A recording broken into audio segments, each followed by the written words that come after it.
그러면 저희 첫 번째 주제인 지난주 자산시장에서는 무슨 일이 를 한번 보게 될 텐데요. 일단은 11월 15일 지난 주간이 시작하기 전에 86번가에서 주목했던 이슈들이 있습니다. 이렇게 보니까 꽤 많네요. 일단 월요일에는 미국하고 중국의 화상 정상회담이 있는데, 그러니까 우리 시간으로는 화요일 날 오전이었죠. 과연 관세를 이제 가장 금융시장이 바랬던 거는 관세 인하 관련된 힌트를 주는 것이었죠. 과연 그런 내용이 있었는지. 그리고 화요일에는 호주가 사실 이제 YCC라는 거를 폐기를 하면서 인내심을 가지겠다라는 표현을 썼습니다. 그게 나중에 유행이 됐죠. 미국 연준에서도 이 단어를 많이 사용을 하면서 시장에 좀 불안감을 누그러뜨려 썼는데요. 과연 이제 호주 통화정책회의록에서도 인내심이 발휘되었는가? 그리고 미국의 소매 판매는 현재의 인플레 상황에서 괜찮나? 그리고 수요일에는 영국, 유럽, 캐나다 물가가 나오고요. 그리고 미국의 주택지표, 그리고 목요일에는 매주 나오고 있는 신규 실업수당 청구 건수, 그리고 여기에 더해서 이제 FOMC가 끝나고 나면 연준 위원들이 한 2주간에 걸쳐 가지고서는 엄청나게 멘트를 쏟아냅니다. 여기서 뭔가 저희가 소위 건질 게 있는지 한번 보셔야 된다 했고, 그 외에는 계속 꾸준히 봐야 되는 게 재정 인프라 법안 통과 어떻게 될지, 연준 의장 과연 선정이 될지 누구일지, 그리고 미중 관세 어떻게 될지, 이런 것들을 한번 보셨으면 이라고 말씀드렸습니다. 이제 하나씩 볼 텐데요. 일단 15일 월요일에요. 이제 그 전주 금요일이었죠. 메리츠 증권에서 자사주 매입 발표를 했습니다. 10월 15일 날에 자사주 매입이 종료된 이후에 바로 이번에 하지 않으면서 이제 시장에선 좀 실망감 가지셨던 분들도 계신 것 같아요. 근데 그 뒤에 이제 한 달 만에 자사주 매입 발표를 또 했습니다. 근데 이번에 금액은 1,400억, 기간은 1년이라고 하는데 지금 지난주의 스피드로 봐서는 1년은 절대 안 걸릴 것 같고요. 그리고 목적을 분명히 했습니다. 전량 이익 소각을 하겠다. 그러니까 이제 요거 사서 자사주는 소각하겠다는 거죠. 그러면서 월요일에 12%가 상승을 했습니다. 다른 이제 메리츠 그룹들을 보시면 화재의 경우에는 지금 매일 이제 6만 주 정도의 페이스로 사고 있고, 그 다음에 메리츠 지주는 지난 9월 14일 이후로 자사주 매입 신청 자체가 지금 없는 상황입니다. 그래서 메리츠 그룹에서 사실 이제 상반기 동안 그리고 한 가을 정도 들어갈 때까지는 정말로 맹렬히 샀었고요. 그리고 지금은 조금은 페이스 조절하는 모양새가 보인다. 그 정도로 말씀드릴 수 있을 것 같습니다.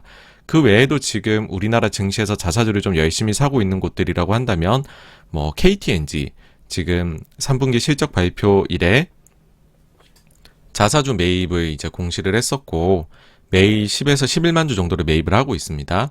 그리고 NC의 경우에는 굉장히 이제 전략적인 행동을 하고 있습니다. 횡보를 보이고 있습니다. 샀다 안 샀다를 반복을 하고 있다 정도까지 좀 참고로 보시면 될 것 같네요. 그리고는 이제 진짜 주말에는 우리 이제 그 환경 관련 해가지고서 합의문, 글래스고에서 이제 합의문을 도출을 했다는 소식이 나왔습니다. 그런데 약간은 실망스러운 결과였다라고 해요. 뭐냐 하면 제일 대표적인 게 석탄에 대한 태도였는데, 중국하고 인도가 강렬하게 반발을 해서 원래는 단계적 폐지라는, 아예 석탄에 대한 것을 우리가 폐지하겠다, 이런 강렬한 표현을 처음에 넣으려고 했는데 폐지는 못하고 축소로 이제 표현이 좀 바뀌었다라고 합니다. 그래서 영어로는 이제 페이지 아웃이 페이지 다운이 된 그런 상황이고요. 그래서 의미가 좀 많이 퇴색되었다는 주장들을 하시더라고요. 이걸 보시고서. 그리고 또 한 가지는 처음으로 이제 메탄 농도를 낮추자는 언급이 요번에 포함이 되었습니다. 그런데 좀 안타까운 거는 구속력은 없는 그런 이제 문구라고 해요. 요 정도이고요. 그 다음에는 미국에서 일론 머스크가 계속해가지고서 금융시장, 전방위적으로죠. 지금 도발을 하고 있는데 이번은 정치권을 향했습니다. 특히나 이제 버니 샌더스라는 아주 거물급 정치인인데요. 버니 샌더스가 이렇게 트위터를 남겼습니다. 부자에게 공정한 몫을 지불하라고 우리가 요구를 해야 한다. 이렇게 이제 트위터를 남기자 여기에 대해 가지고서 머스크가 답변으로 당신이 아직 살아있었는지 까맣게 잊고 있었다 라고 했고, 그 뒤에는 그러면은 테슬라 주식 더 팔까? 이런 식으로 아주 이제 도발하는 식의 지금 멘트를 날렸거든요. 여기에 대해 가지고서 아직 버니 샌더스의 답은 없는 걸로 알고 있습니다. 아직까지는. 네. 그리고 이제 여기에 그치지 않고요. 최근에 이제 일론 머스크에 대해 가지고서 지난 금요일 거에서 이런 말씀 드렸죠. 일론 머스크가 리비안의 시가총액에 대해 가지고서 조금은 이게 조금 뭐랄까 비판하는 듯한 내용의 글을 남기니까 그걸 또 리트윗을 해가지고서는 빅쇼트의 주인공 마이클 버리가 뭐 이제 일론 머스크가 당신이 정말로 해결해야 될 테스트 막 이러면서 얘기를 했었죠. 그러니까는 머스크가 깐 거에 대해서 또 깠었죠. 소위 말해서. 근데 이제 그 머스크가 버리에 대해 갖고 한마디를 했습니다. 마이클 버리는 고장난 시계와 같다. 예. 참 미국은 디스전도 참 아주 원색적으로 하시네요. 그리고는 이제 그 전현직 여기는 이제 전직 연준 의사들이 조금 호키시한 발언들을 했어요. 조금이 아니죠. 많이 호키시한 발언했습니다. 제가 오늘 연준의 인플레 오판 관련해서 따로 주제를 뺀 이유가 있는데 요것들이 구체적으로 저희가 어떻게 봐야 되는지를 뒤에서 한번 다뤄보도록 할게요. 대표적인 지금 호키시한 발언이 두 사람 다 금리를 3% 이상으로 올려야 한다라는 발언을 했습니다. 어쨌든 이날 이제 뭐 금융시장은 크게 이제 뭐 변동 없이 끝이 났었고요. 예, 아무래도 이제 미중 정상회담에 대한 기대들이 조금은 있었던 것 같아요. 특히 그게 한국 시장엔 더 기대가 있었던 것 같은데 특별한 이슈 없이 종료가 되었습니다. 일부 시장에서 기대를 했었던 관세이나 관련된 내용은 나온 게 없고요. 86번가에서 예전에 말씀드렸었죠. 이제 이런 경우에 이제 글로벌 타임즈 황구시보 여기에 후시진 편집장의 트위터를 참고를 하면은 좀 빨리 알 수 있다.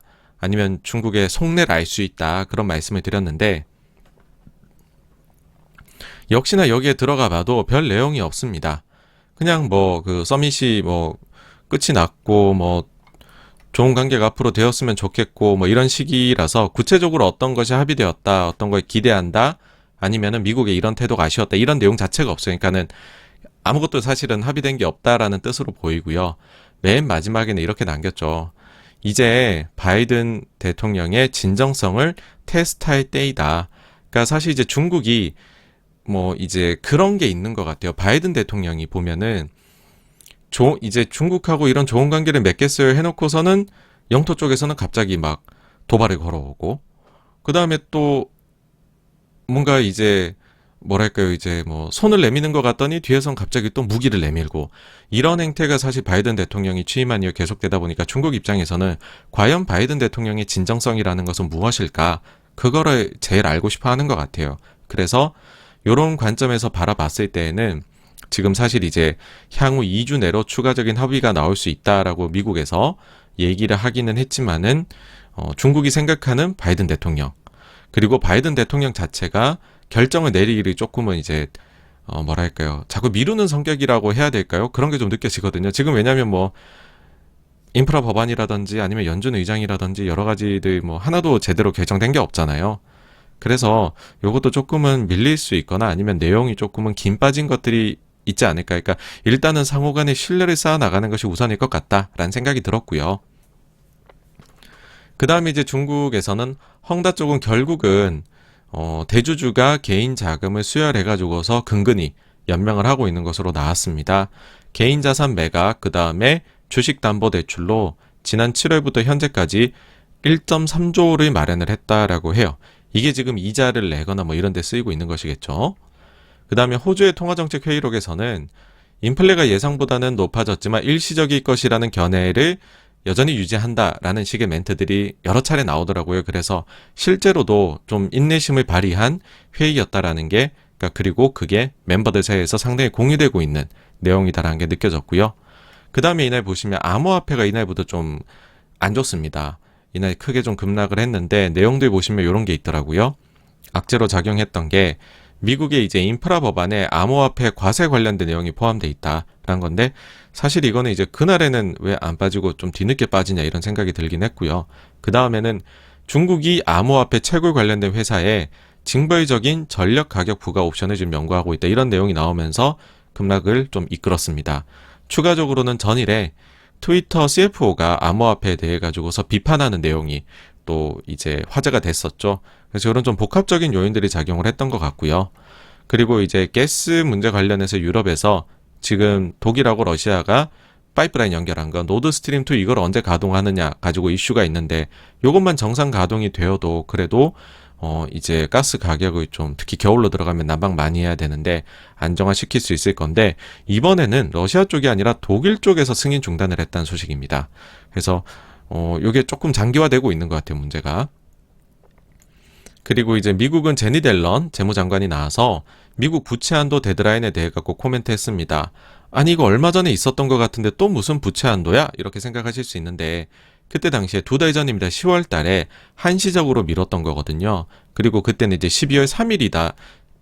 라고 이제 얘기를 했었어요. 근데 지금 이제 그 사이에 세입도 있고 뭐 그랬을 거잖아요.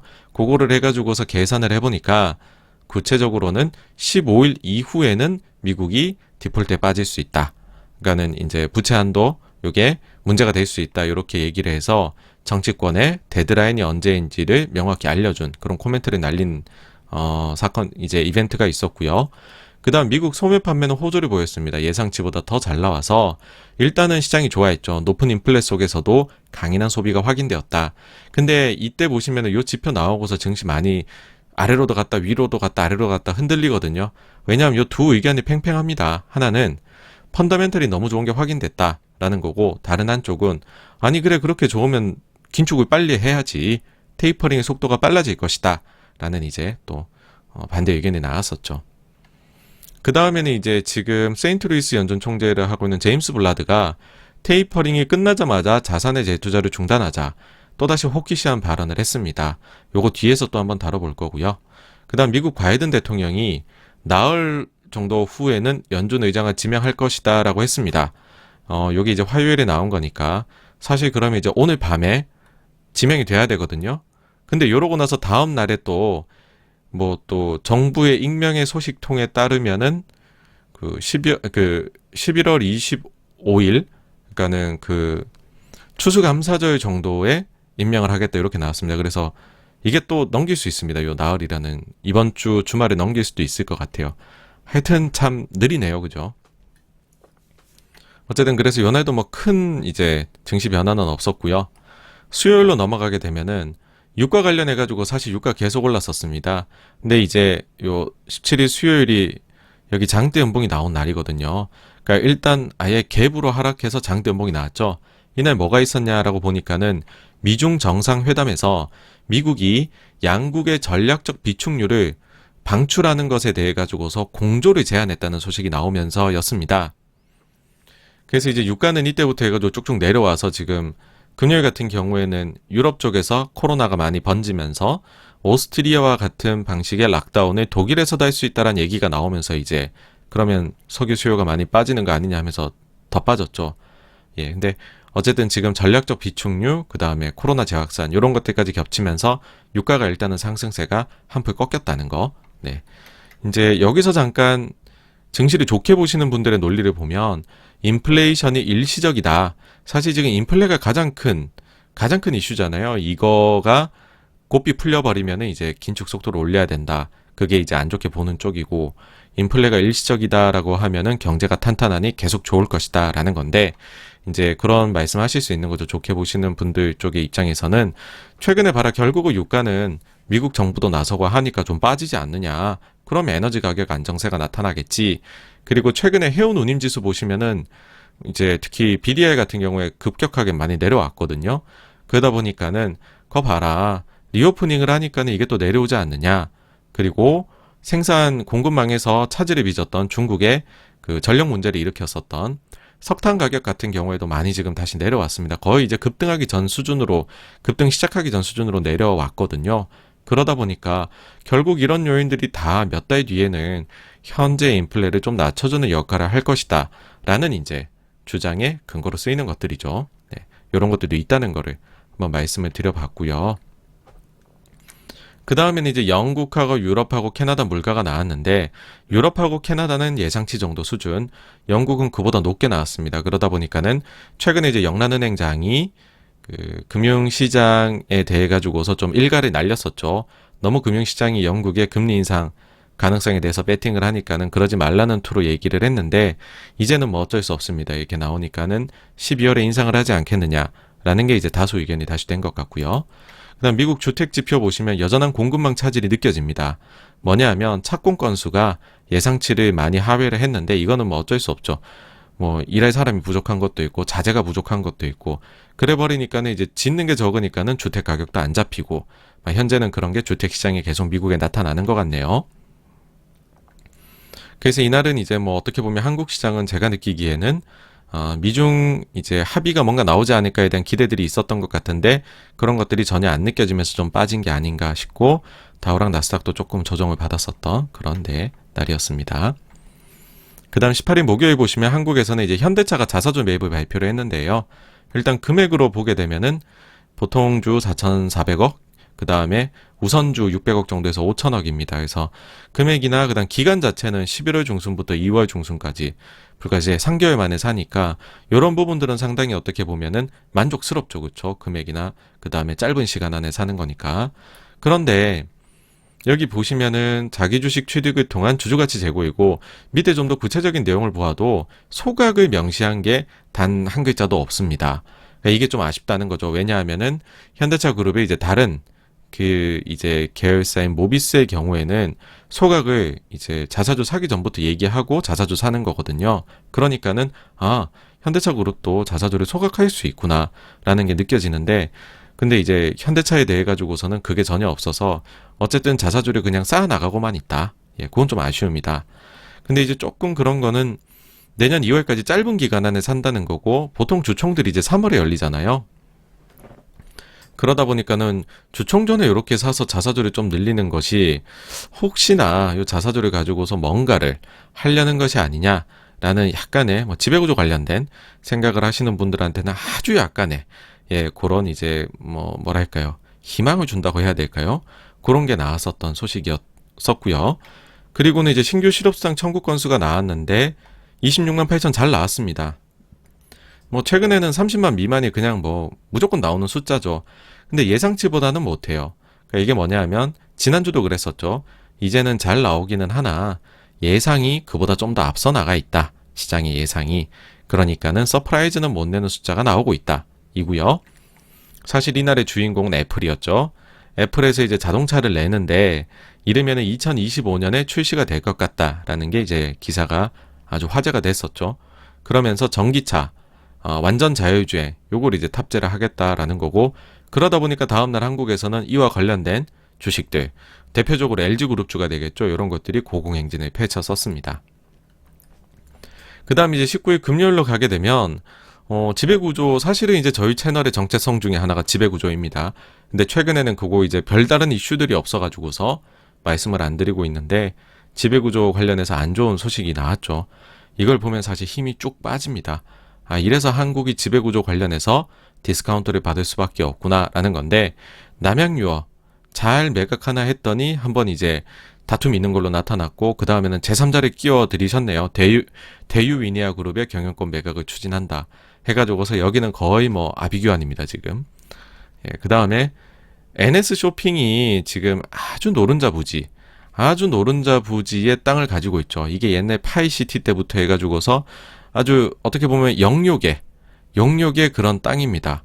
서울에 사실 남아있는 중심지 중에 이만큼 좋은 땅이 어디 있겠나 싶은 수준으로 좋은 땅인데 그러다 보니까 오히려 개발이 참 어려웠던 곳이죠. 지금 이게 또 국토부하고 서울시 의회가 이제 그 의견의 차이가 나타나면서 하림에서 원하는 수준의 그 용적률이 안 나오니까는 개발이 아직은 안 되고 있는 건데 사실 되기만 한다면은 뭐 엄청나게 좋은 가치를 받을 수 있는 땅이죠. 근데 이게 NS 쇼핑이 이 땅을 사고 난 이후에 개발은 안 되고 그 이제 세금은 계속 냈습니다. 1년에 이것 때문에 세금이 어마어마하게 나갔고 그래서 이익을 많이 깎아 먹었죠.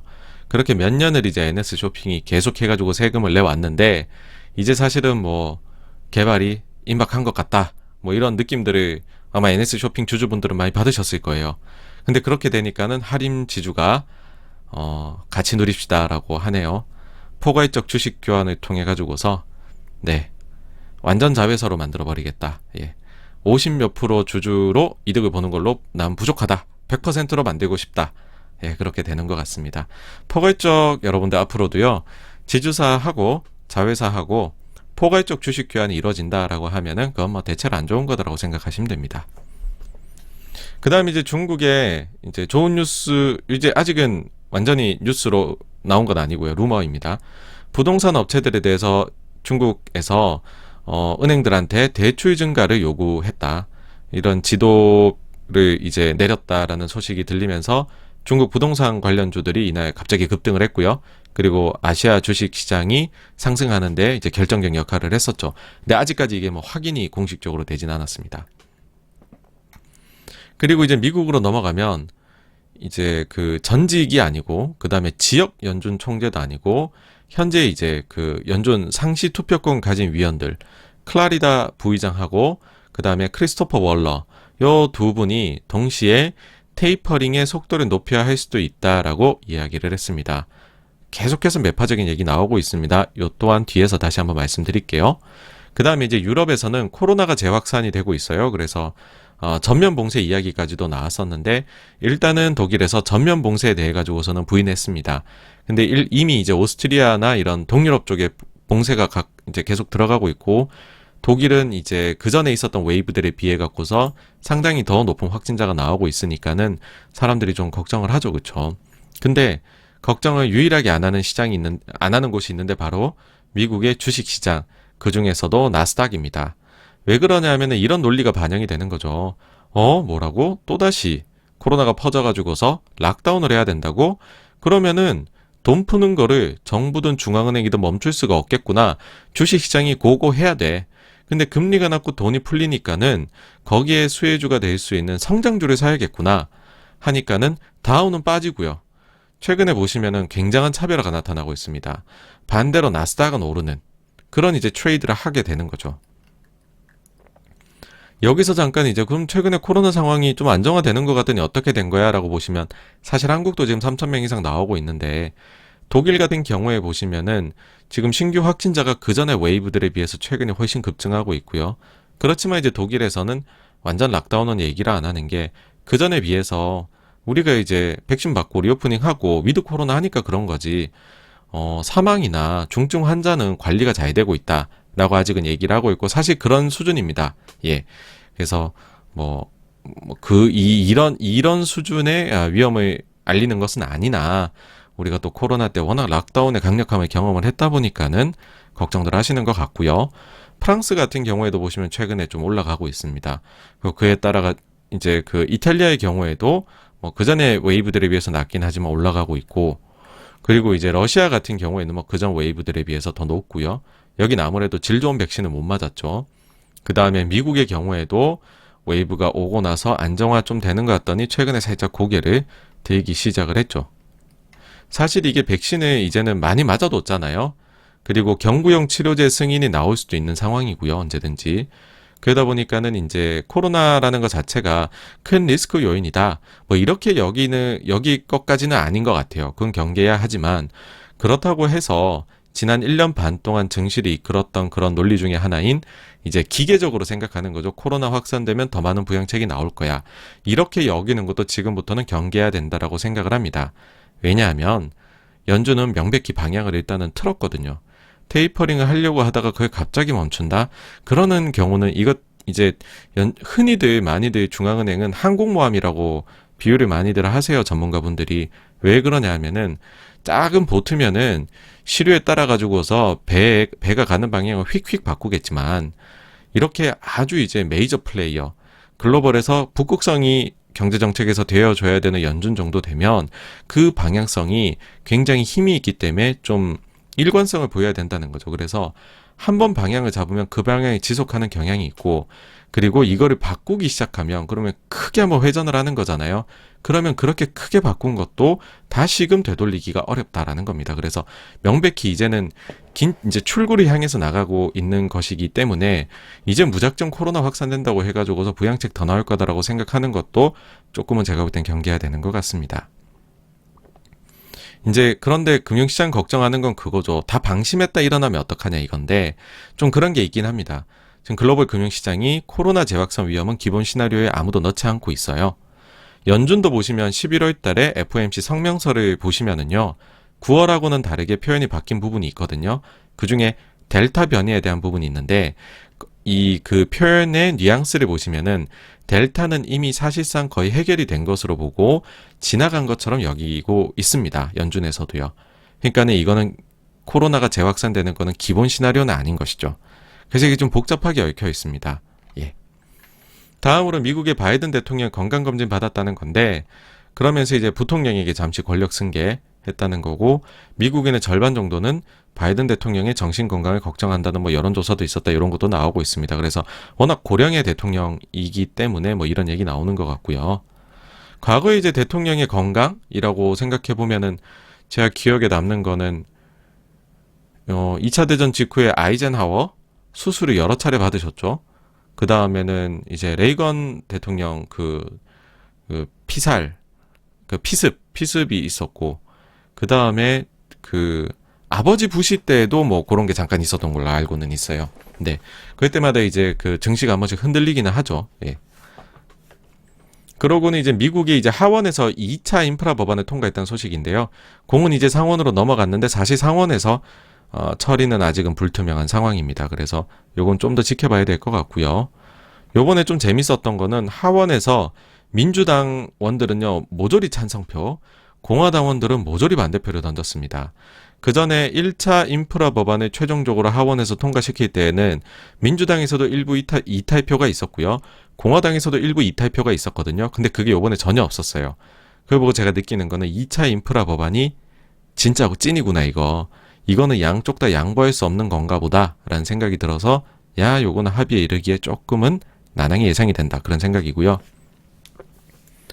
그리고 이제 계속해서 우리나라 환시장이 좀 이상해요. 뭐냐면 지난주에도 1200원 자꾸 한번 찍고 뭐 오류라고 이제 하늘에서 얘기하고 그랬다고 말씀드린 적이 있는데, 이번에는 금요일 날에 미국 장 종료 정도 즈음에 1180원대에 있던 환율이 갑자기 1194원까지 찍고 올라갑니다.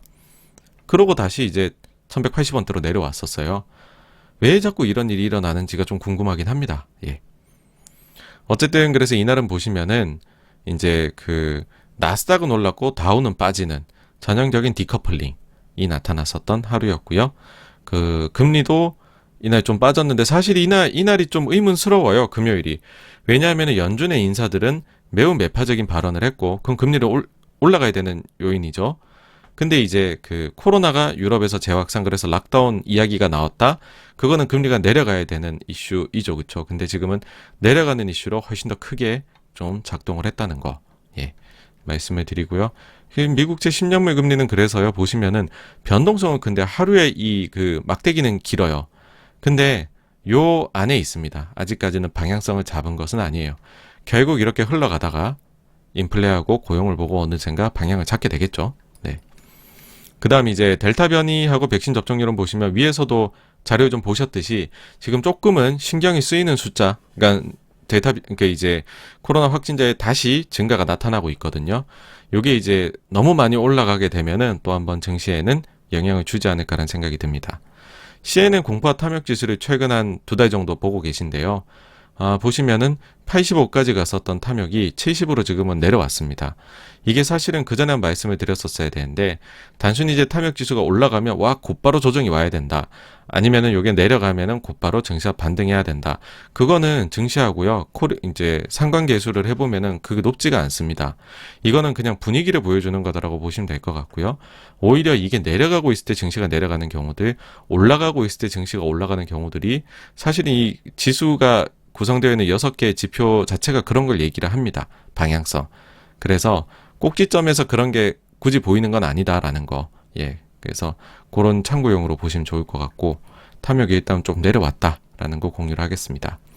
총평을 해보면은요, 연준의 주요 위원들도 이제는 테이퍼링의 속도를 높여야 된다라는 이야기를 공개적으로 하고 있다는 거고, 그리고 이제 증시도 보시면은 상승은 나타나고 있으나 이제 내리는 섹터보다 오르는 섹터가 더 적어요, 증시는 오르는데. 그리고 그 내에서도 올라가는 종목의 숫자가 점점 압축적으로 나타나고 있습니다. 그래서 이런 것들은 건강한 증시의 상승세는 아니다라는 거고, 그러다 보니까는 저의 의견은 동일합니다. 여전히 외롭지만 호키시한 의견을 가지고 있다라는 걸 공유드리고 싶습니다. 자, 이제 그러면 다음 주에는 어떤 걸 보셔야 되느냐라고 하면, 이제 월요일 자정에 미국 주택 관련 데이터, 그 다음에는 수요일날 오전에 뉴질랜드 중앙은행 금리 결정이 있는데 인상이 지금 예상되고 있습니다. 그리고 이날 미국의 신규 실업수당 청구 건수 나올 것이고요. 중요하게 보셔야 되는 거는 미국의 PCE 물가 요거인데, 요게 나오고 난 이후에 요게 수요일에 사실상 나오는 겁니다. 자정에 나오는 거니까. 그러고 나서 이제 조금 그런 게 미국이 거래가 얕아요. 왜냐면 다음 주가 추수감사절 연휴거든요. 목요일은 휴장이고요. 금요일에는 조기 폐장입니다. 그러다 보니까는 요때 변동성이 커질 수가 있을 것 같다는 생각이 개인적으로 들고요. 특히나 목요일에는 미국의 11월 FOMC 회의록에서 도대체 어떤 얘기들이 나왔나, 얼마나 호키시했나, 얼마나 도비시했나, 어떤 거를 이슈로 삼고 있느냐, 이런 게 막 나오겠죠, 그쵸? 요게 이제 회의록에서 어떤 또 우리가 성명서 발표 때와는 다른 문구들이 있는지를 확인해 봐야 될 것 같습니다. 그래서 주 후반으로 가면 조금 이슈들이 있을 것 같다라는 거고, 우리나라 금통이야 금리 인상이죠, 그쵸? 예, 그러니 거의 확실시 되고 있으니까는 이게 올린다고 해서 놀라지는 마시길 바랍니다. 그리고 이제 계속 봐야 될 거는 인프라 법안 어떻게 통과되냐, 연준 의장 과연 선출하냐, 그 다음 미중 관세, 추수감사절까지는 어쨌든 낸다고 했으니까 늦어도 나와야 될 텐데, 그쵸? 네. 그 다음에 이제 미중 관세 어떻게 되냐. 2주 안에 또 얘기한다 그랬으니까 아무래도 관세에 관련된 내용이지 않을까라는 생각인데, 이것도 한번 봐야 될 것 같습니다. 그래서 요 정도까지 보시면은 다음 주 정도는 내용 괜찮지 않으실까라는 생각이고요. 여기까지가 첫 번째 꼭지였던 지난주 자산시장에서는 무슨 일이었고요. 다음으로 넘어가 보도록 하겠습니다.